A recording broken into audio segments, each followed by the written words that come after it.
प्यारे दोस्तों, अल्टीमेट ज्ञान में आपका हार्दिक स्वागत है।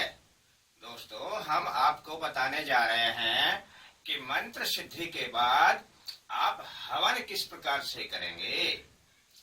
दोस्तों, हवन का अर्थ होता है किसी भी पदार्थ को अब अग्नि में हव्य कर देना। अब जो आप इसमें हव्य करेंगे उन पदार्थों के बारे में हम आपको बताएंगे।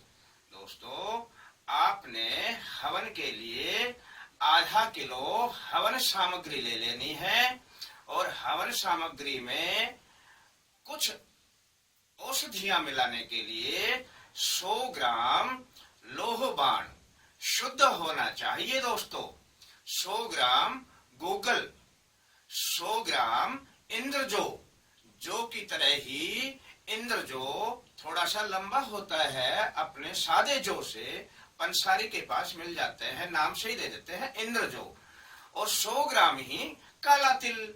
ये 4 चीजें आपने आधा किलो हवन सामग्री में मिलाना है।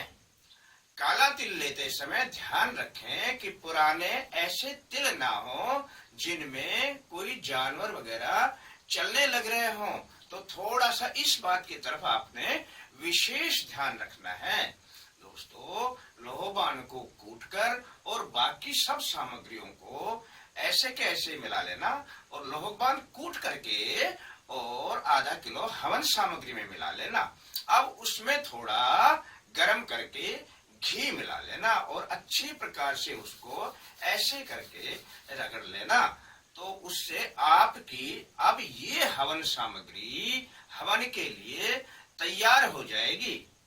आपने हवन करते वक्त या तो हवन कुंड होता है, कहीं पे मिल जाता है तो ठीक है, नहीं 1.5 फुट के लंबी चौड़ी एक वर्गाकार मिट्टी की वेदी बना लें और उस वेदी पर फिर आप उस थोड़ी सी हवन सामग्री को रखकर उसमें 2 टिकिया कपूर की रख दें। दोस्तों, कपूर जलने वाला आता है, आप जानते ही होंगे, उसमें 2 टिकिया कपूर की रख दें। अब आपने अलग से घी लेना है, गरम किया हुआ, उसमें चम्मच रख लेनी है। अब जहां हवन कर रहे हैं वहां पर आपने दीपक प्रज्वलित करना है और आपने पहले ही हवन के लिए कुछ समिधाएं ला करके रखनी है। 2-2.5 किलो के लगभग समिधाएं हों। समिधा को आप समझते होंगे, जांटी की लकड़ी, पीपल की लकड़ी, आम की लकड़ी, इनको समिधा बोलते हैं।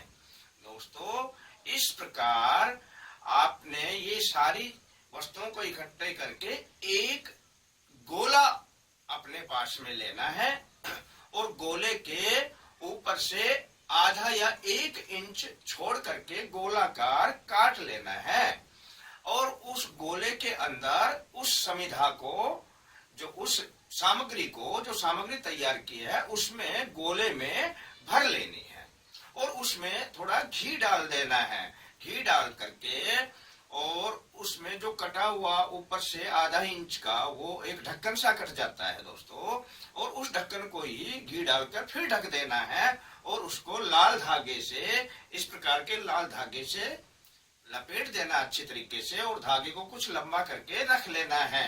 ये सबसे अंत में काम आएगा। ये तो अपने पास इस प्रकार रख लेना।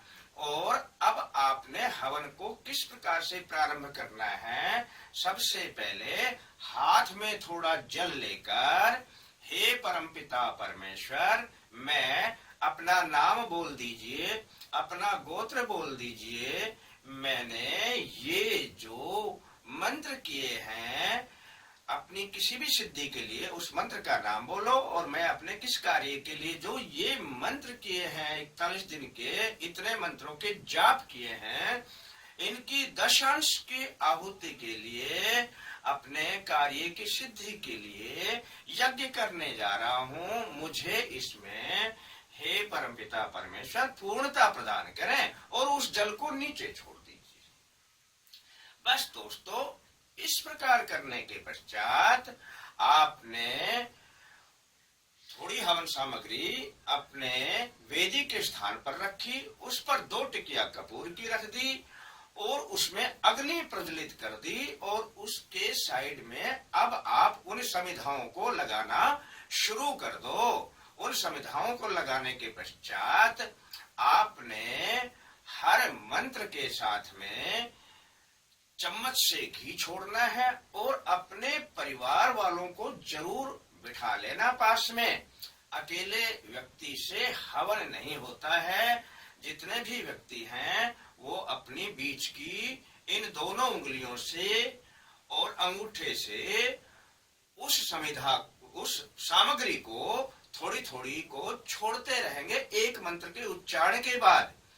जैसे कोई मंत्र है, मैं बोल रहा हूं ओम गण गणपते नमः स्वाहा, तो वो तो इस तरीके से सामग्री को छोड़ देंगे, ओम गण गणपते नमः स्वाहा, और आपने घी की चम्मच से घी छोड़ना है। उस घी थोड़ी मात्रा में लेना है। अग्नि अच्छी प्रकार से प्रचंड हो।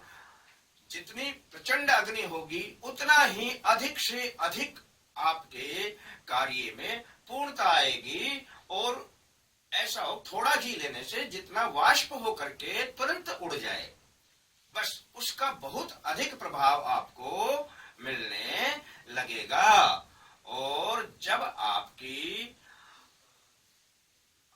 जितनी भी आहुतियां हैं वो पूर्ण हो जाती हैं, परंतु दोस्तों आपको एक बात का ख्याल रखना है कि आप किस प्रकार से घी छोड़ेंगे, क्योंकि आपके पास तो हाथ में माला होगी, माला के बिना कार्य भी पूरा नहीं होगा। आप काउंट कैसे करेंगे मंत्रों को?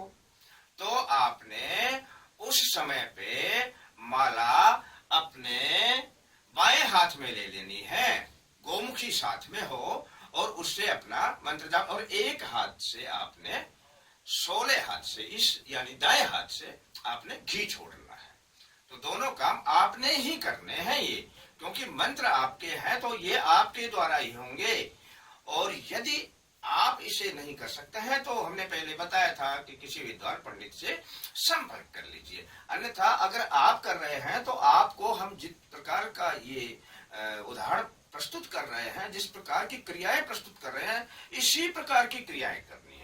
एक हाथ में आप माला ले लीजिए, काउंटिंग चलती रहेगी, और एक हाथ से चम्मच में स्वाहा के साथ घी छोड़ना ना भूलें। अपना मंत्र का उच्चारण किया और स्वाहा के साथ घी छोड़ दिया।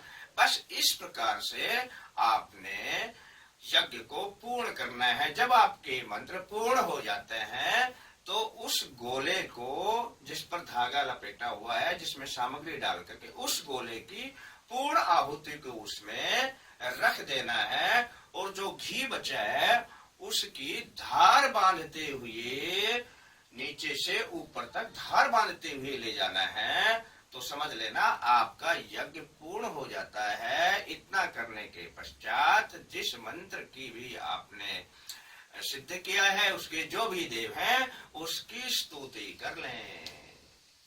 बस समझ लेना दोस्तों, आपका कार्य पूर्ण हो गया है। कैसा लगता है दोस्तों आपको अपना यह प्रोग्राम? यदि आपको पसंद आता है तो आप इसे सब्सक्राइब करना ना भूलें और हमारे साथ सदा बने रहें। फिर मिलेंगे दोस्तों अगले अंक के साथ। तब तक के लिए धन्यवाद।